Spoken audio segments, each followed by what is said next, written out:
días, buenas tardes, buenas noches, queridos podescuchas. En esta ocasión en Prometheus vamos a tener otra entrevista con un profesor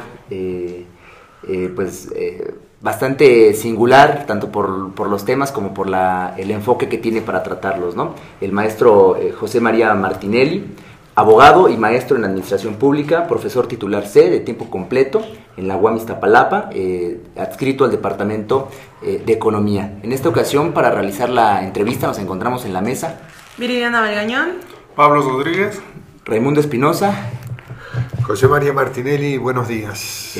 Bueno, entonces, para comenzar, ¿no? Quisiera, pues antes de iniciar ya propiamente con la entrevista, agradecerle al profesor Martinelli que esté con nosotros.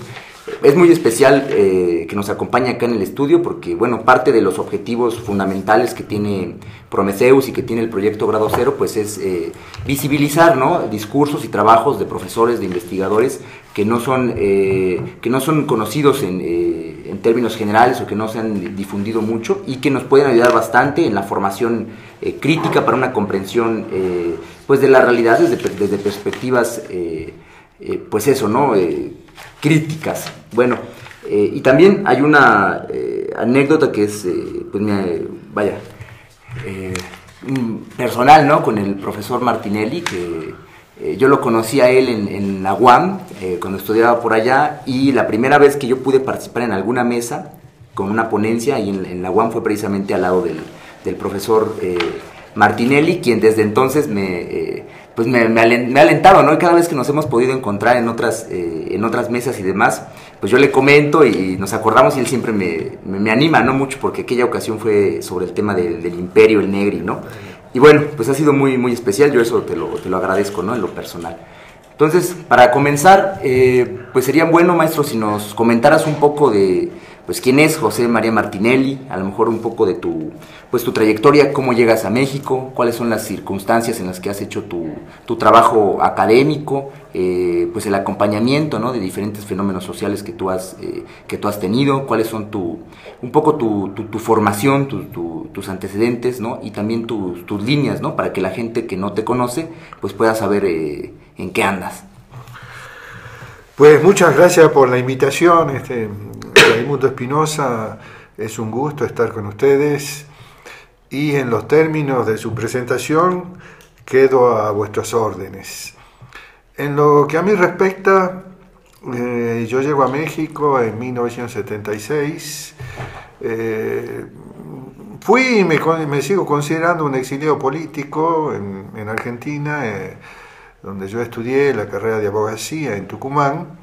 Yo fui dirigente universitario y luego defensor de presos políticos. Esa situación fue muy gravosa, muy costosa, tanto en términos personales como familiares, lo que me obligó realmente, y así debo decirlo, porque no quería salir del país, pero la inseguridad era tan grande que decidí venir a México, tenía referencias, sobre todo del nivel universitario de la UNAM, y bueno, anduve por Latinoamérica y llegué, como dije, en 1976 a México, ¿no?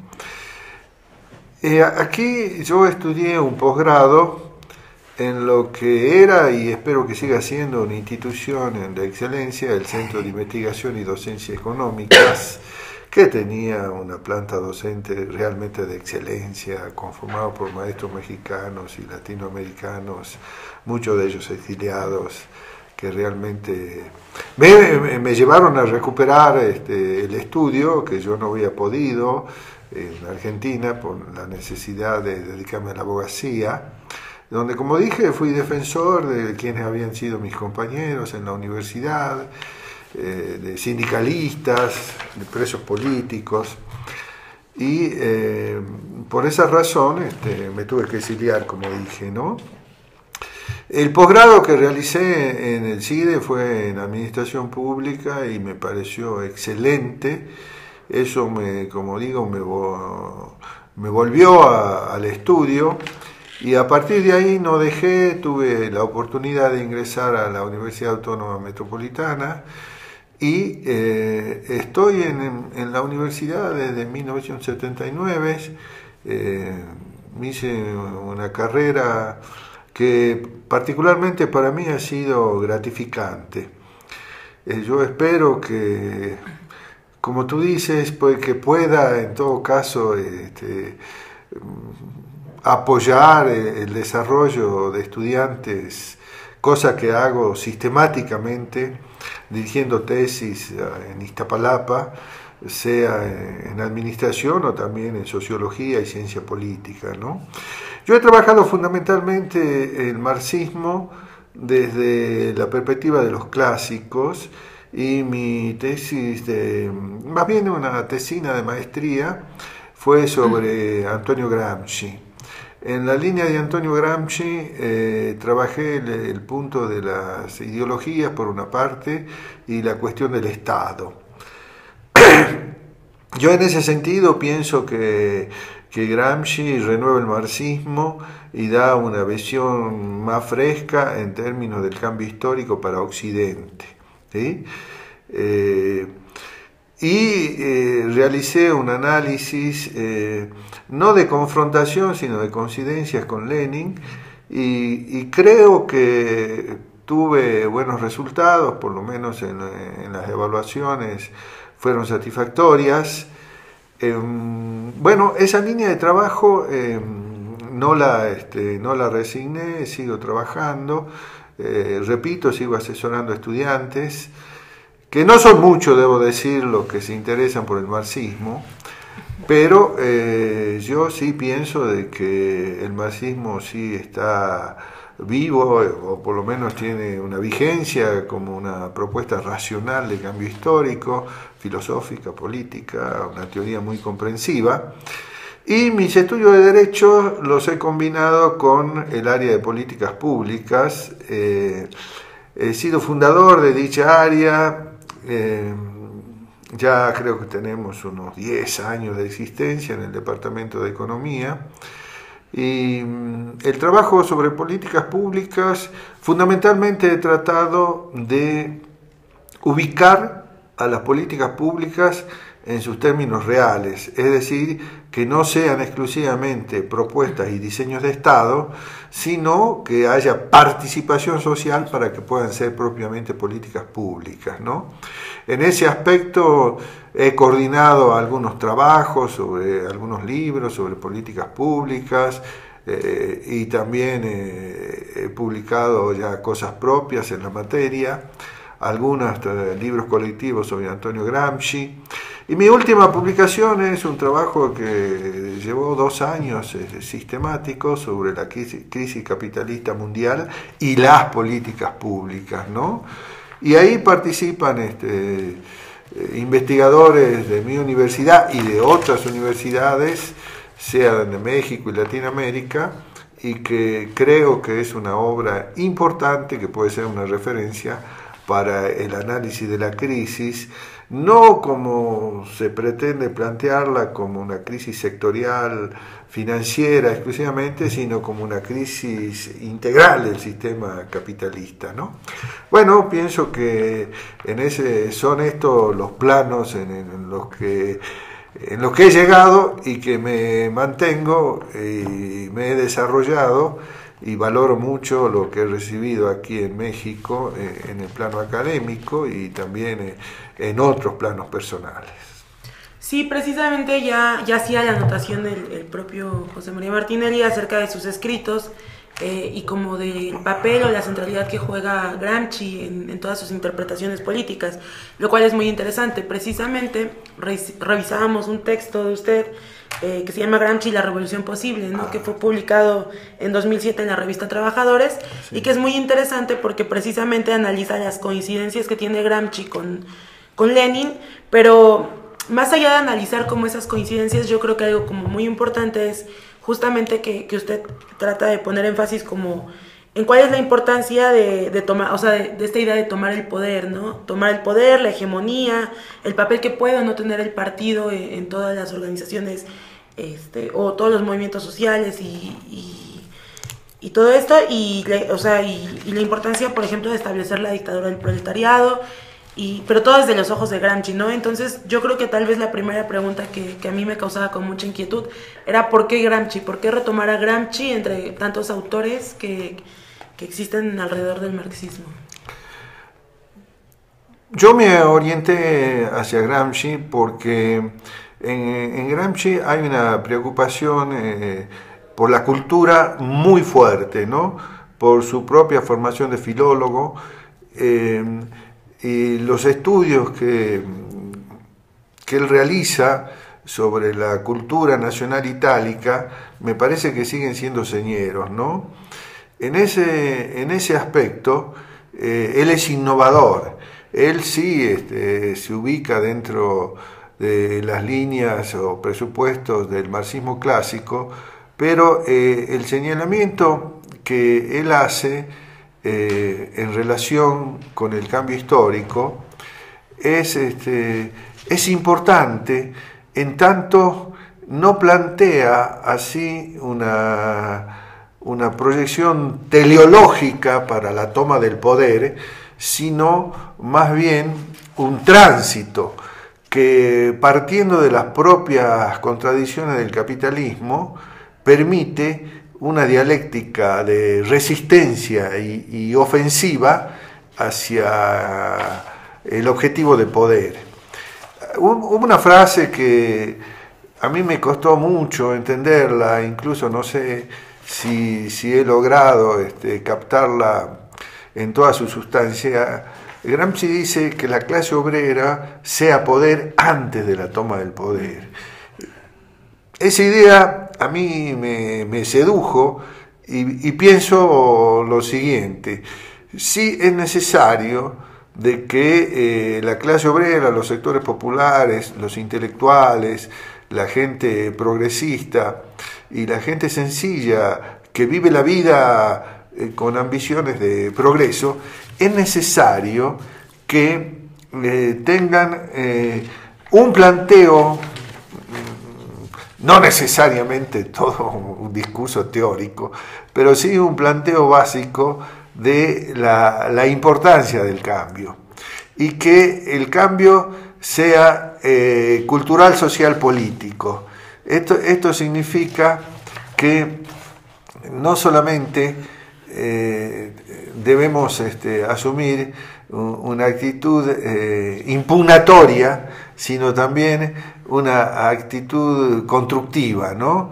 Sería la deconstrucción constructiva que plantea Gramsci, y en ese aspecto el plano de la cultura es muy importante, porque pues, la gente se maneja en distintos ámbitos, y no solamente la cultura de élites, que no la impugno, ¿no? Porque hay producciones muy valiosas, sino que hay planteos, posturas populares que conviene recuperar.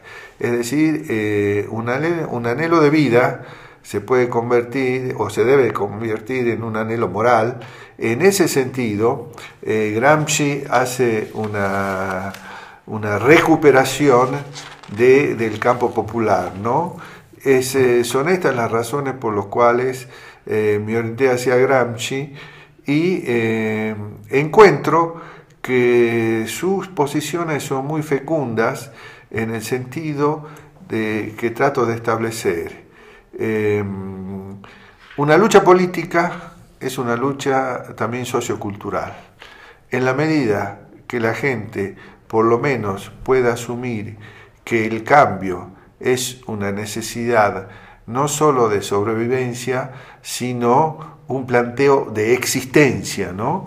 En esa medida, una cultura progresista que recupere el arte, la ciencia, el respeto al medio ambiente, todo eso ya más traducido a nivel contemporáneo, me parece que es el legado que me deja Antonio Gramsci y que yo he tratado de desarrollar, seguramente con limitaciones, pero ojalá que caiga en buena tierra y que las simientes crezcan. Claro. Y en ese sentido, precisamente hacía usted algún apunte en algún momento de sus escritos en el que decía que precisamente el marxismo no ha trabajado suficientemente el tema de la subjetividad y hacía toda una reflexión respecto de esto, ¿no? Entonces, no sé si podría como hablarnos un poquito de esa idea. Sí, sí, efectivamente, yo sí encontré que en el marxismo, en los marxistas de mi tiempo, el tema de la subjetividad no estaba trabajada. Es decir, tratando de simplificar, pero que no sea una caricatura, la idea era de que la revolución solucionaba todos los problemas de la gente. Y eso no es cierto, eso no es cierto. Eso hay que decirlo claramente. Aún en la revolución y en las sociedades socialistas realmente existentes, o en las que fueron, sí hubo problemas de los considerados personales muy fuertes, muy graves. Hay un punto que me gustaría tocar que me parece fundamental: la cuestión del riesgo.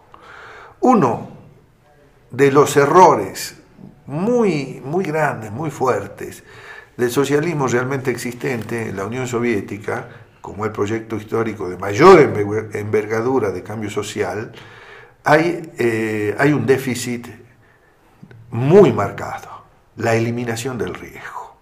Cuando el Estado, en términos de planificación, se hace cargo de planificar un cerillo a un cohete espacial, entonces la elección del sujeto, ¿dónde está? ¿Dónde queda? ¿Sí?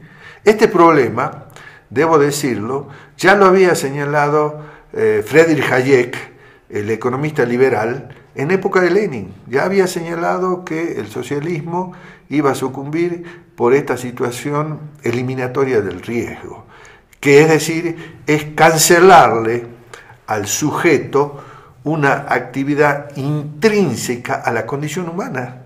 Tomamos riesgos necesariamente, digamos, en la vida, y no solamente estoy hablando de los riesgos políticos, de encauzar así un proyecto, sino también los riesgos personales en las relaciones humanas, de pareja, o de otro orden, ¿no? En consecuencia, esa situación no tenía en cuenta los anhelos, los deseos, las posibilidades de los sujetos. Y eso hay que revisarlo. Veo con información periodística, en el caso de Cuba, que eso se está revisando, en la medida que se abren posibilidades económicas para algún tipo de actividades lícitas no monopólicas. Eso lo veo positivamente, ¿no? Entonces, yo la cuestión de la subjetividad lo veo ligado al desarrollo de la condición humana del sujeto en términos de libertad. Porque si el marxismo, yo así lo considero, no es una expresión de libertad, no es marxismo. Claro. Sí, y continuando con el estudio y el artículo de Gramsci, Sí. Usted plantea que Gramsci desarrolla mejor que otros su concepción sobre el Estado. Entonces eso parece significativo. Pues, ¿nos podría decir más o menos, a grosso modo, cómo Gramsci mejora la concepción del Estado a diferencia de los pensadores anteriores? Sí. Lo que yo encontré en Gramsci fundamentalmente, a diferencia del pensamiento clásico marxista previo, es que él realiza una ampliación del Estado. Es decir, no es la visión del Estado aparato o del Estado fuerza exclusivamente, sino que él considera que el Estado es una relación entre hegemonía más sociedad civil. Pero esto es importante. Es decir, no es pensar que la sociedad civil es una fuerza extraña, ajena, sino que Gramsci considera de que los mecanismos de Estado se reproducen en la base social. Esto fue recuperado por muchos autores y se trabajó en dimensión contemporánea como aparatos ideológicos de Estado, ¿no? Entonces, esa ampliación de Estado que realiza Gramsci, para mí fue muy seductora y por otra parte necesaria, ¿no? Porque, digamos, convertir en un plano sacro a la sociedad civil, a mi juicio, es equívoco, ¿no?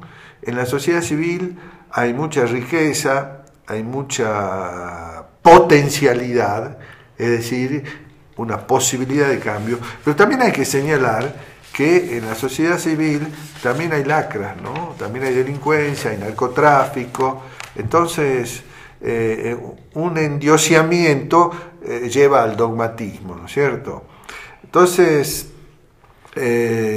yo creo que esa tensión dialéctica entre sociedad civil, Estado, es una tensión que nos puede permitir en nuestro tiempo tener avances progresivos. Si una sociedad civil alienta cambios estratégicos, y en el caso de la Ciudad de México, en el Distrito Federal propiamente, hay cambios importantes como aborto, sociedad, matrimonio entre personas del mismo sexo, sociedad de convivencia. Estos son cambios importantes porque hacen a la vida cotidiana. Entonces yo creo que eso le llega al sujeto y ve al Estado y al derecho como muy cercano a sus propios intereses, ¿no? Sobre ese punto solamente quiero señalar algo que me parece importante, la cuestión de la reforma. La dinámica reforma-revolución tiene mucha riqueza en el marxismo, ya se trabajó Rosa Luxemburgo, otros autores. Yo pienso que una reforma, cuando tiene aliento estratégico, ayuda, favorece el cambio. La clase que se favorece, que siente que participa, sobre todo, participación decisional. Cuando la gente se siente involucrada, considerada, y la reforma lo enriquece en ese aliento estratégico, yo creo que eso es altamente positivo y cabe apoyarlo, ¿no? Y en ese sentido usted apuntaba precisamente en sus escritos algo que a mí me pareció muy, muy interesante, que era la idea de la hegemonía y cómo es que se relacionaba este concepto tanto en Lenin como en Gramsci, ¿no? Y precisamente, o sea, esta idea tenía que ver con esa lucha del proletariado, con esta dirección política que tenía que desprenderse de de los límites materiales que tiene, ¿no? De esas luchas inmediatas que son en contra del patrón o en contra del gobierno, y en cambio tendrían que desarrollarse en realidad en oposición a todo lo que significa opresión, ¿no? Y en ese sentido me parecía también muy importante como la relación que podría hacerse entre una idea que plantea usted respecto de los movimientos en España como el 15M, en México como el 132, la Occupy Wall Street en Estados Unidos, que decía, bueno, son movimientos muy importantes, pero que al mismo tiempo podrían agotarse o caer en dinámicas diluyentes, incluso ser cooptados sistémicamente de no tener como o dado a la ausencia de la organicidad política, ¿no? de estos propios movimientos. Y creo que sí tiene que ver porque precisamente en esta idea de hegemonía, en Lenin y en Gramsci, sí tiene que ver la idea de una dirección política, o sea, tal vez de una vanguardia, podría decirse. No sé si podría como tal vez plantearnos esta idea, tal vez trasladada un poco a los movimientos, o sea, a una evaluación de los movimientos que han surgido últimamente. Pues mire, Viridiana, en su comentario ya va la respuesta. Y bueno, algo puedo agregar, ¿no? En primer lugar, yo sí he recuperado con mucha voluntad al 15M, a Occupy Wall Street, a las manifestaciones de los indignados en México, apoyé la huelga de hambre del profesor Edul Velasco y ese embrión de indignados que teníamos ahí en la Bolsa de Valores, porque esas manifestaciones, aunque inorgánicas, me han dicho colegas que ese fue el embrión del movimiento 132. Yo tendría que valorarlo más, pero nada más señalo como una posibilidad, un nexo, ¿no? Sí, efectivamente, en relación con lo que señalaba. A ver, mi propia experiencia reciente. Yo he participado muy activamente contra la reforma laboral, que no debería llamarse tal, porque me parece una reforma patronal, muy favorable a los empresarios, muy favorable. ¿Y qué es lo que encontraba? En las marchas no había manifestaciones, expresiones, consignas que cuestionasen la reforma laboral como un avance y un plus de explotación del capitalismo sobre la clase obrera, sino que lo veían nada más como pérdidas en términos jurídicos, de avasallar conquistas laborales, el artículo 123, la propia Ley Federal del Trabajo. Es decir, que en el mejor espíritu, consignas de carácter nacional democráticas que no avanzaban más allá de ver que en la propia crisis del capitalismo, la llamada reforma laboral es una ofensiva muy dura que trata de dar respuesta a la merma en la tasa de ganancias del capitalismo mundial, y entonces resulta necesario esta propuesta de explotación de los trabajadores. ¿En qué términos? La direccionalidad y la ofensiva de estas reformas apuntan fundamentalmente a quebrantar y, de ser posible, eliminar la contratación colectiva y favorecer la contratación individual. ¿Por qué? Porque un trabajador individual cuesta menos que un trabajador amparado en un contrato colectivo. En consecuencia, hoy nos encontramos en una situación muy crítica. Inclusive, yo podría afirmar, más bien afirmo, que en el caso de México estas son reformas tardías, porque ya en otros países la flexibilidad laboral se implementó en la década de los 90, ya en el caso de Argentina, ¿no? Es decir, que esta situación realmente...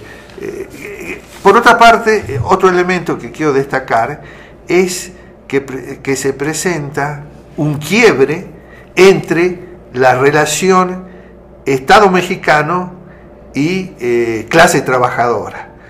No digo una ruptura total, pero sí un quiebre en tanto el Estado mexicano le retira el apoyo corporativo que durante todo el proceso postrevolucionario, como manto protector, tendió hacia la clase obrera.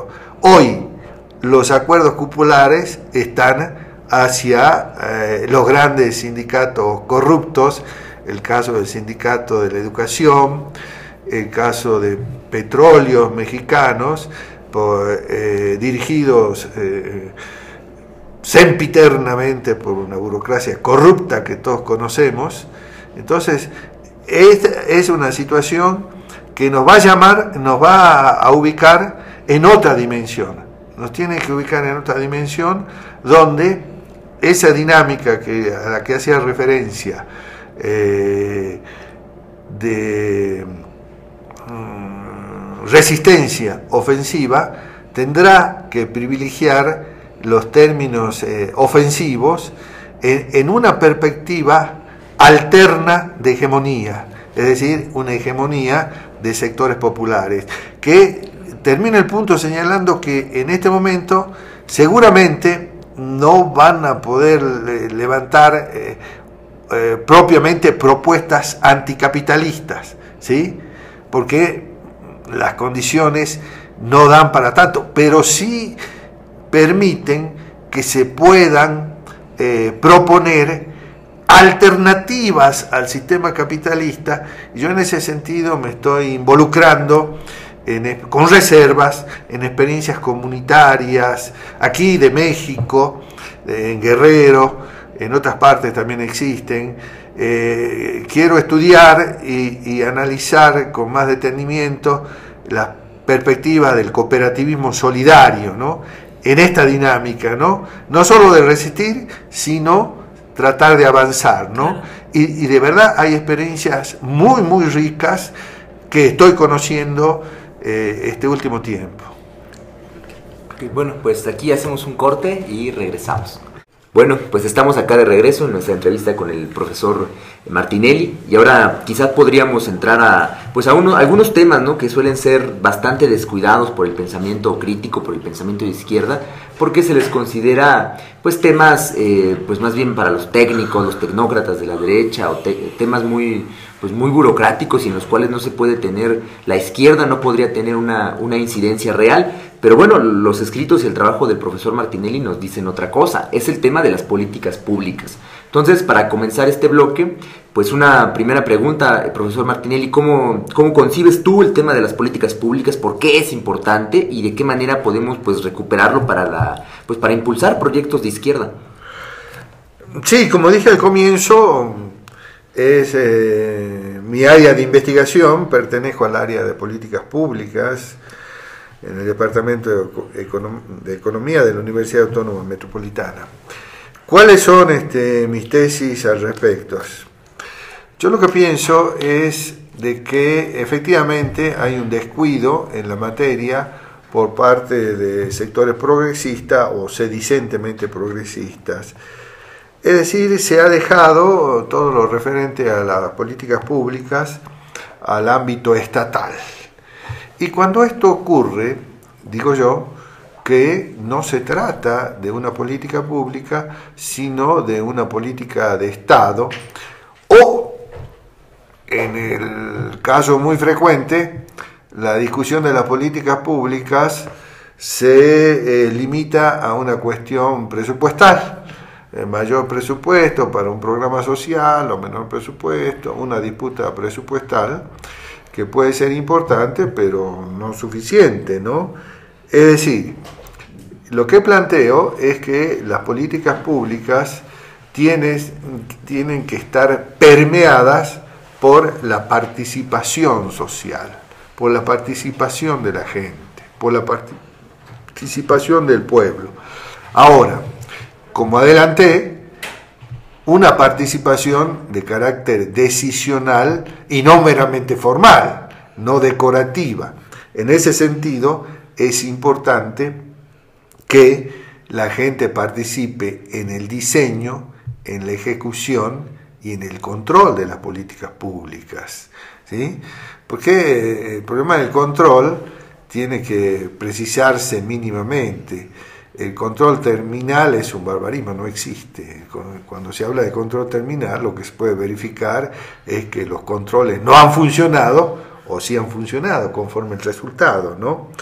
Y yo a propósito, al menos lo que yo diseñé, sin ninguna pretensión de originalidad, pero no he encontrado en otros colegas, es la categoría de público social.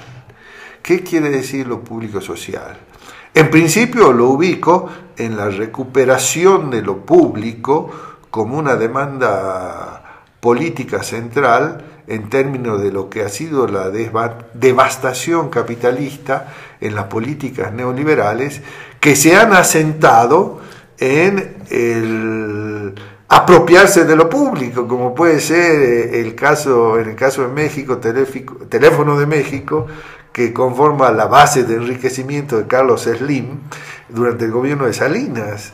Pues eso hay que denunciarlo, hay que decirle a la gente, oiga, aquí el ahorro público, en vez de que la llamada plusvalía social se traslade hacia la gente en escuelas, hospitales, recreamiento se trasladó a la riqueza de Carlos Slim. Pues eso hay que decirlo, ¿no? Porque si no parecen hombres superdotados, superiores, y no hay nada más que un problema ahí de fraude y de corrupción, que hay que decirlo, ¿no? Entonces, lo público social remite a aquellas empresas administradas por el Estado. Reitero, administradas por el Estado, y en eso la dirección obligada es visualizar Petróleos Mexicanos. Petróleo Mexicano, con mucha lucidez, el constituyente estableció que es propiedad de la nación. Es decir, que es una propiedad de todos, de ustedes, de los vecinos, de nosotros.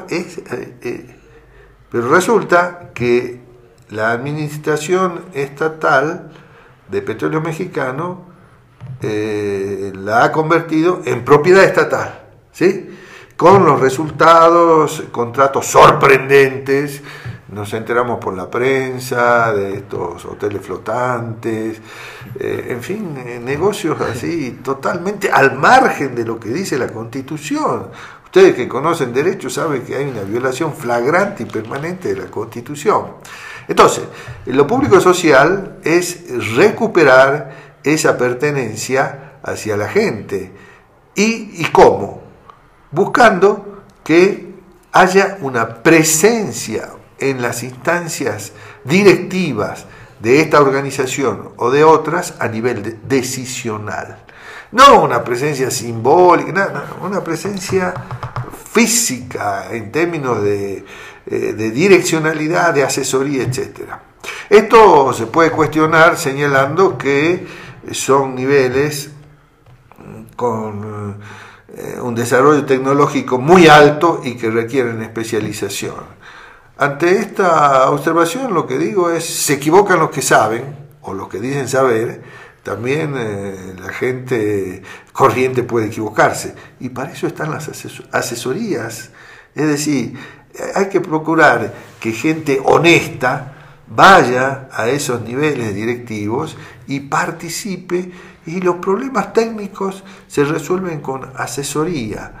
En esa idea, ustedes me dan la oportunidad de ofrecerle a la audiencia una reflexión sobre lo público social, sobre lo que pertenece al conjunto de los mexicanos, al conjunto de la población, y buscar, porque lo saben ustedes, que me parece que está en ciernes, más bien lo sé, una reforma energética con miras privatistas, ¿sí? Entonces, eso hay que salir a cuestionar, pero con propuestas, ¿no?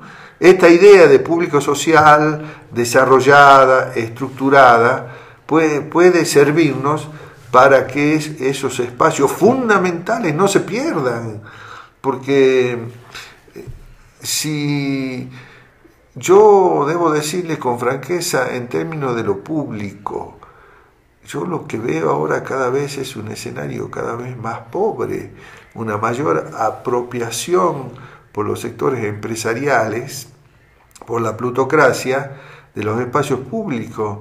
Nos quedan Petróleos Mexicanos y la universidad pública, y esos espacios hay que fortalecerlos, y esta idea que planteo me parece que tiene algún cauce, alguna direccionalidad que puede enriquecerse, ¿sí? Así lo veo fundamentalmente. Esa es mi posición central en términos de dar nuevas definiciones de políticas públicas, nueva participación y nuevas orientaciones para que esa plusvalía social realmente vaya a la gente que la requiere, que son legítimos propietarios, ¿no? Claro, maestro, y bueno, en esta suerte, ¿no?, de que en el capitalismo también no solo se enajena al trabajador y el resultado, ¿no?, de su trabajo, sino incluso ya las instituciones están enajenadas, ¿no?, de la ciudadanía, y vemos cómo también estas políticas públicas pues no obedecen a las necesidades, ¿no?, de los ciudadanos, sino obedecen a otros intereses. ¿Qué por ejemplo, la experiencia aquí en el gobierno del Distrito Federal, que, bueno, ha hecho cosas positivas, ¿no? En esa idea de la reforma, ¿no? De la reforma, digamos, como lo señalaba hace un rato, ¿no? La reforma, digamos, una reforma estratégica que convenga. Pero ¿qué pasa cuando, pues, esta izquierda, digamos, no avanza, no consolida esos proyectos y bueno, la gente también no se organiza? ¿Cómo ve usted esta experiencia, ¿no? de gobiernos de izquierda en materia de política pública, ¿no? Y Bien. ¿qué sucede?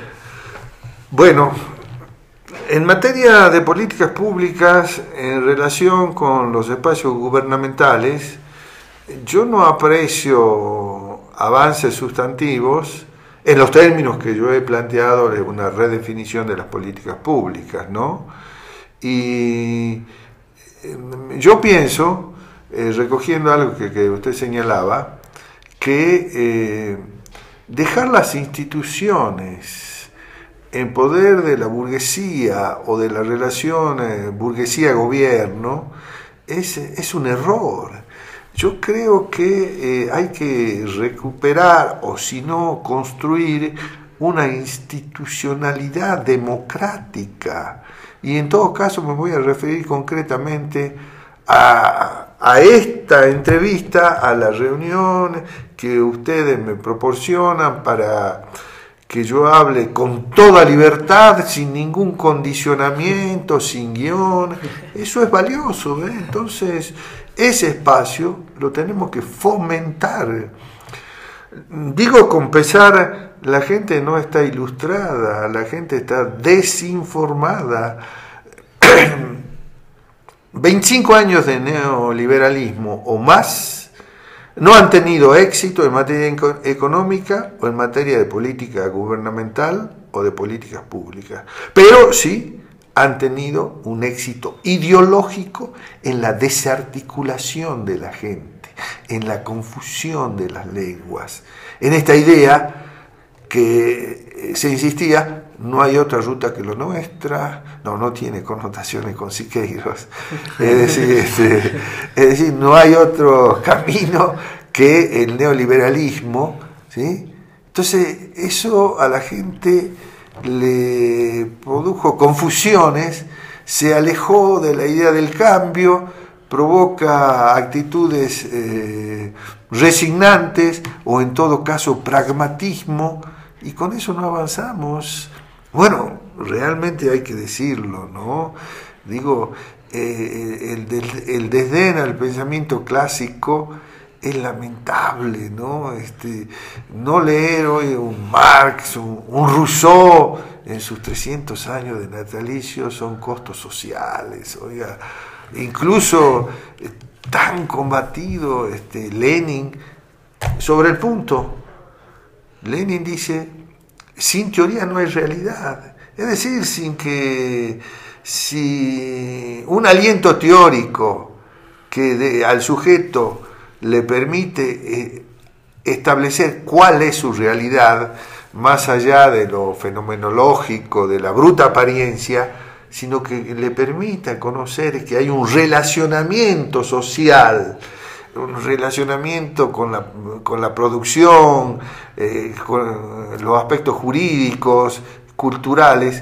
Si no percibe eso, el sujeto queda entrampado en la ideología que le va a buscar un éxito personal, a veces difícil de alcanzar, o preso de los cantos de sirena mediáticos que bueno, lo van a invitar, no sé, al sexo mediático, al éxito fútil, etcétera, ¿no?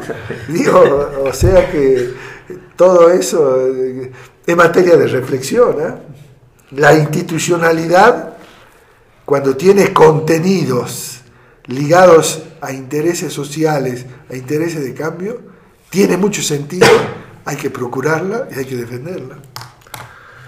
Sí, ya ahorita que estamos hablando sobre políticas públicas, también, pues yo creo que la pregunta más fuerte y de más difícil forma de responder es, o sea, ¿cómo hacer este tipo de políticas públicas donde la gente participe? Si ya vemos, como mencionaba, que los 25 años de neoliberalismo, en donde pues a las personas se les ha quitado la cultura, la capacidad de articular un pensamiento propio, sus propios saberes locales, ¿no? Entonces ya vemos que las mismas políticas públicas del gobierno son para atraer personas, para cooptar personas, más que para hacerlas libres. Entonces, ¿cómo hacer que en este marco pues muy desalentador, en donde las personas pues solo ven lo inmediato, ¿no? Que quieren comer, que quieren salud, que quieren una educación? O sea, ¿cómo hacer eso de que se vinculen más se articulen para hacer una política pública participativa? Bueno, más que nada, bueno, me perdón la intervención, pero las políticas públicas de los gobiernos neoliberales son políticas antipúblicas, ¿no? Bueno, claro, sí. o sea, no están cancelando posibilidades, ¿no? de la vida, incluso, de la vida, de la sociedad. Sí, el cómo no es fácil, pero tampoco es imposible, ¿no? En esa idea, yo soy de los que piensan que en México pasa mucho. No suscribo la idea de que en México no pasa nada. Yo aprecio, veo y participo en mis posibilidades de muchísimas luchas sociales, pero inorgánicas. Es decir, no tienen conectividad y muchas veces hasta no tienen solidaridad. No voy a hacer mención porque habría que fundamentar, argumentar, ¿no? Pero sí creo que hay una situación inorgánica. Frente a eso, ¿cuál es mi idea? Mi idea es tratar de conformar estructuras federativas e incluso, quiero ser claro, con los partidos políticos. Ahora hay una embestida hacia los partidos políticos en el sentido de que no sirven, se descalifican, no cumplen lo que prometen. Bueno, creo que habría que distinguir entre los políticos y los partidos políticos.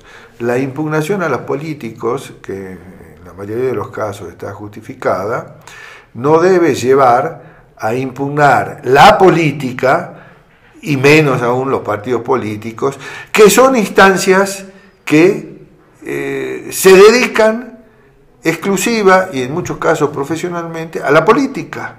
Entonces esas son instancias que hay que fortalecer. Yo acepto y veo de buen grado la pluralidad la diversidad de instancias que han surgido.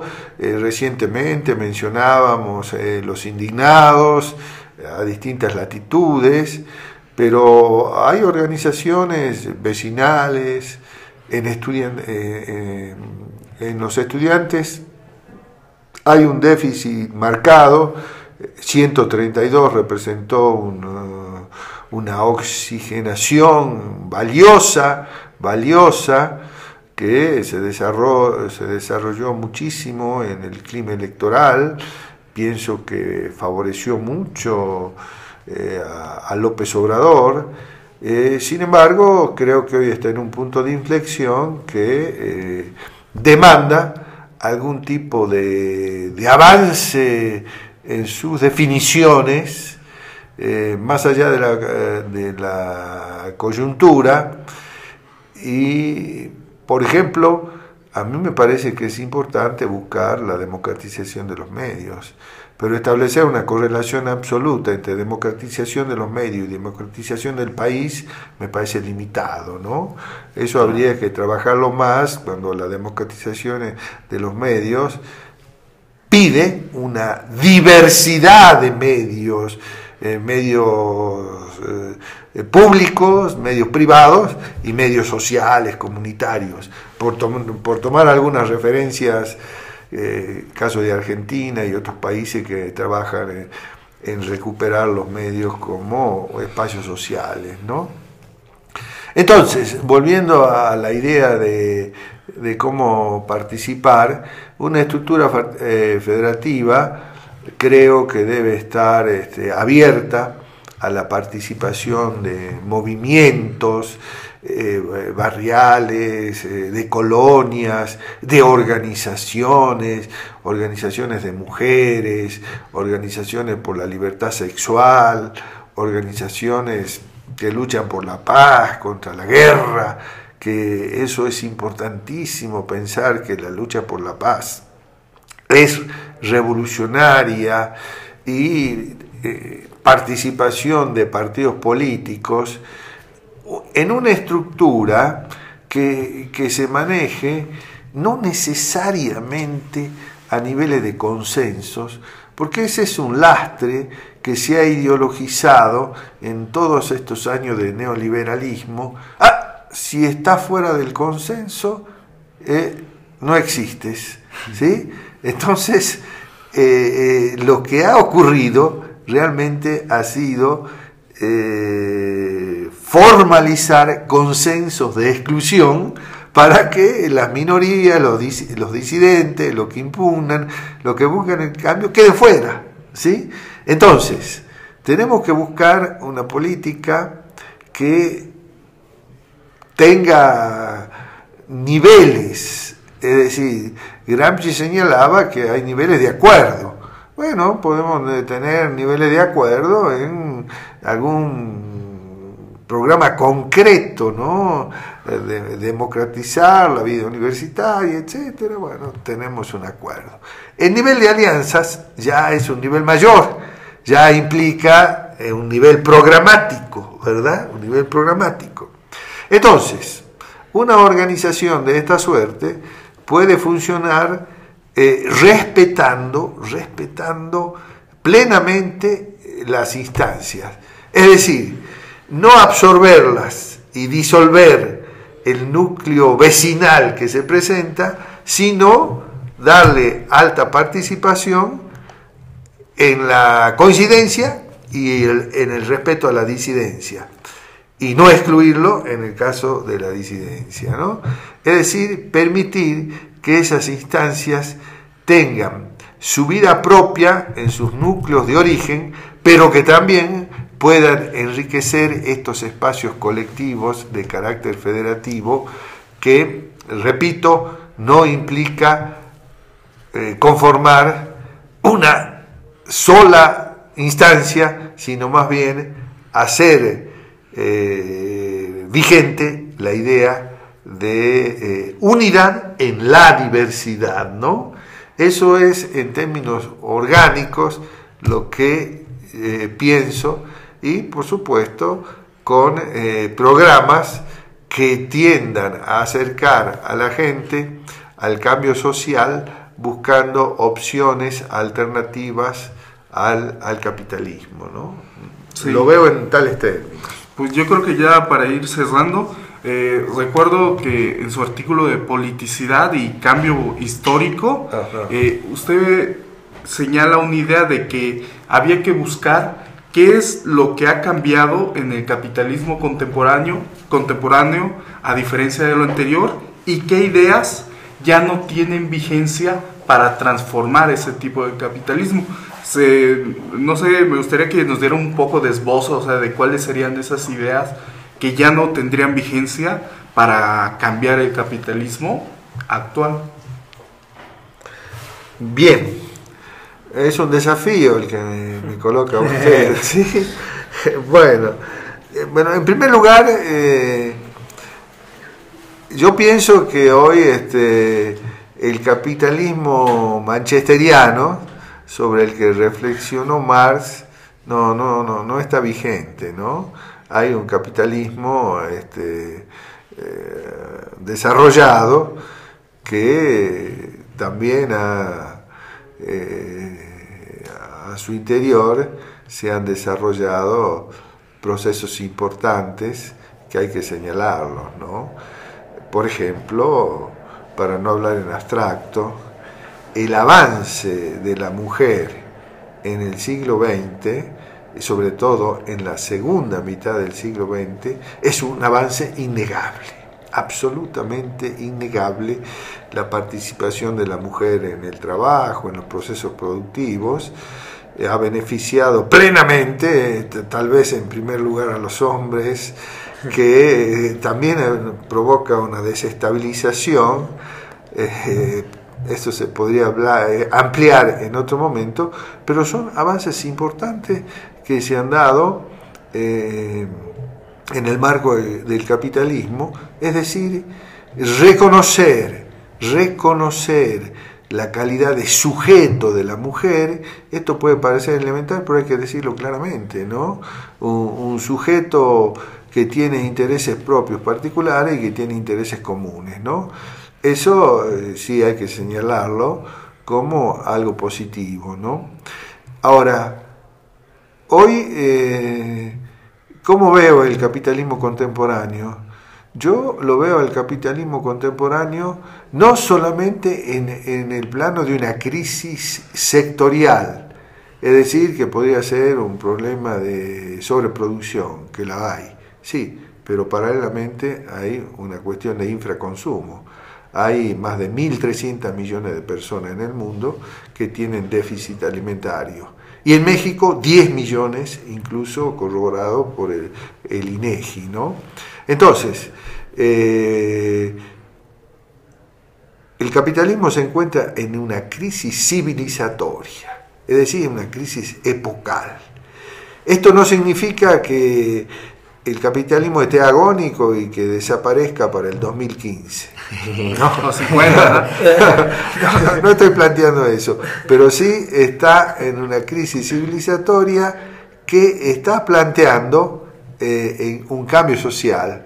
Por eso yo decía en algún momento de la entrevista que el cambio es hoy, que no solamente debemos estar firmes en la resistencia, sino en el avance, en ser creativos, en crear formas nuevas de asociaciones, tanto en los planos productivos, experiencias comunitarias, cooperativos, cooperativismo solidario, sino también recuperar las experiencias culturales, ¿no?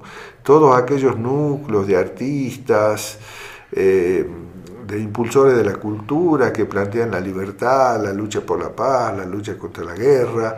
Todos esos son espacios que tenemos que recuperar y tender a una articulación no disociativa, sino una articulación creativa y con un margen de politicidad para el acuerdo, pero también para el disenso, ¿no? Porque si, así como en algún momento señalé el riesgo como un lastre en la construcción del socialismo, también la objeción del disenso es lamentable si un disenso no se traduce en una oposición armada, pues hay que respetar el disenso, hay que respetarlo, ¿no?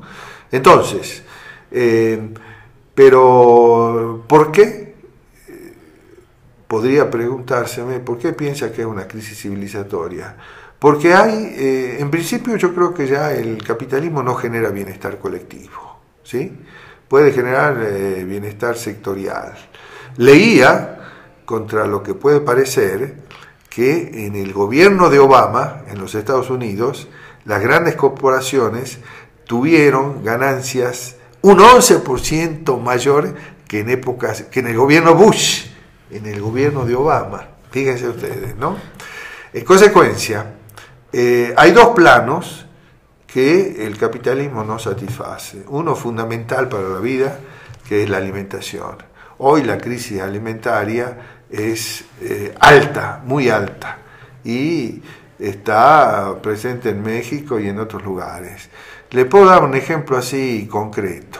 El caso de Argentina, un país que tiene la más alta producción de alimentos per cápita, tiene una economía agrícola que puede alimentar a 300 millones de personas. Sin embargo, en Argentina, que cuenta con una población estimada en 40 millones, hay regiones de Argentina, del norte argentino, yo provengo, de la provincia de Salta, donde hay hambre.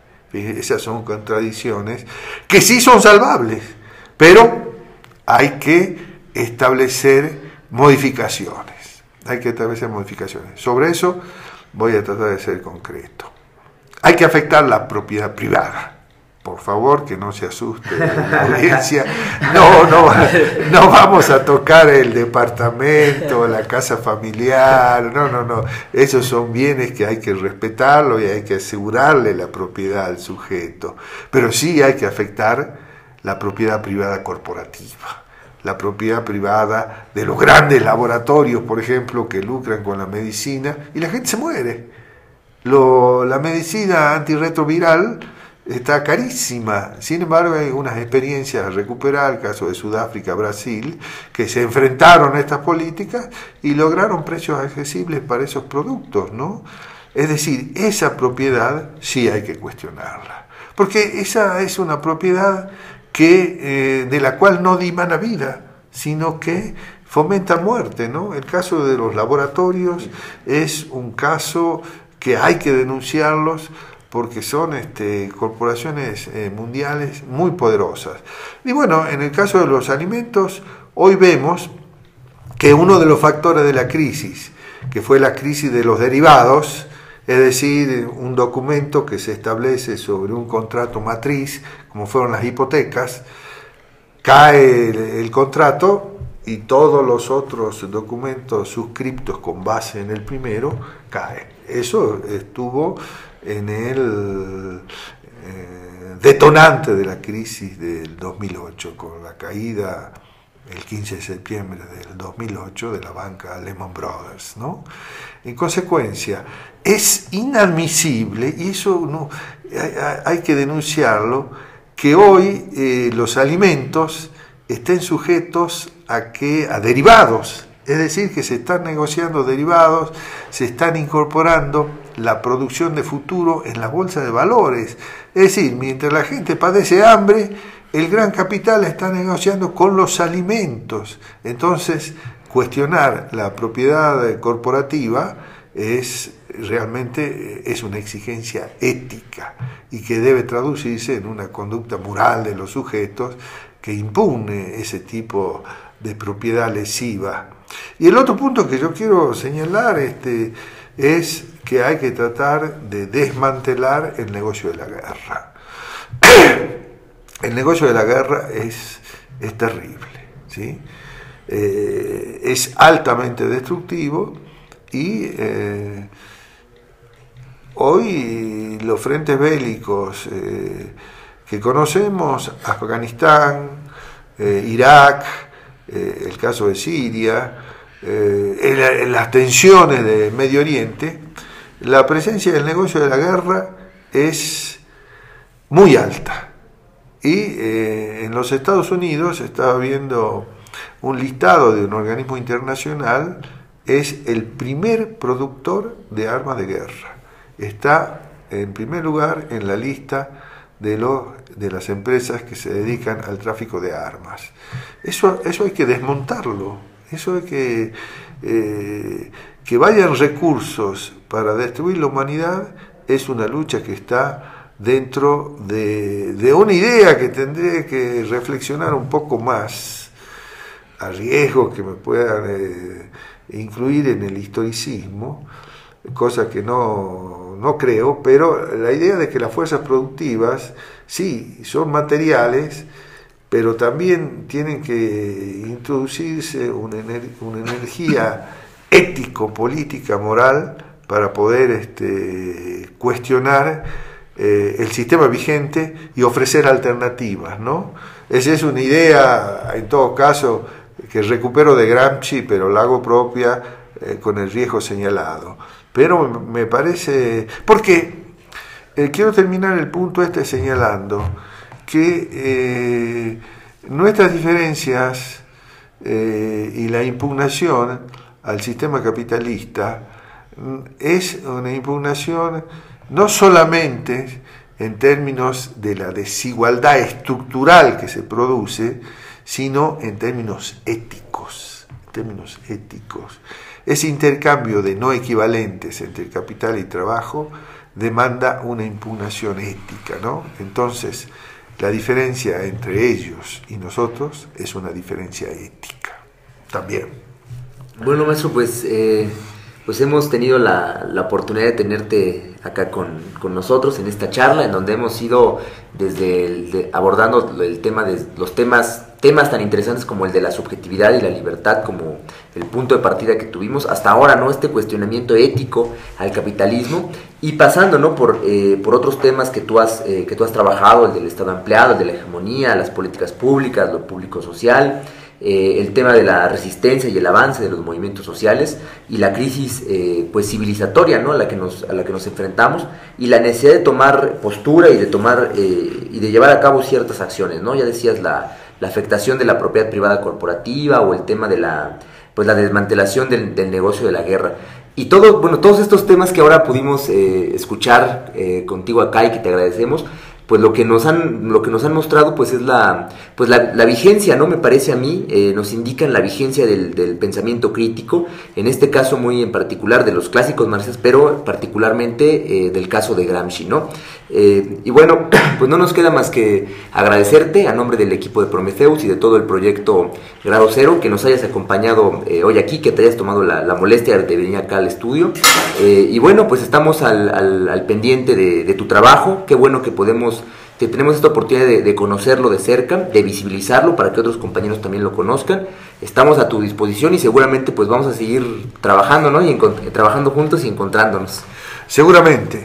El agradecido soy yo, Raimundo. Para mí ha sido un gusto, de ninguna manera una molestia estar con ustedes, y sí quiero destacar la libertad con la que he trabajado en esta mesa, y eso es sumamente valioso. Les deseo el mayor éxito y una cooperación creciente entre nosotros. Muchas gracias. Gracias, maestro.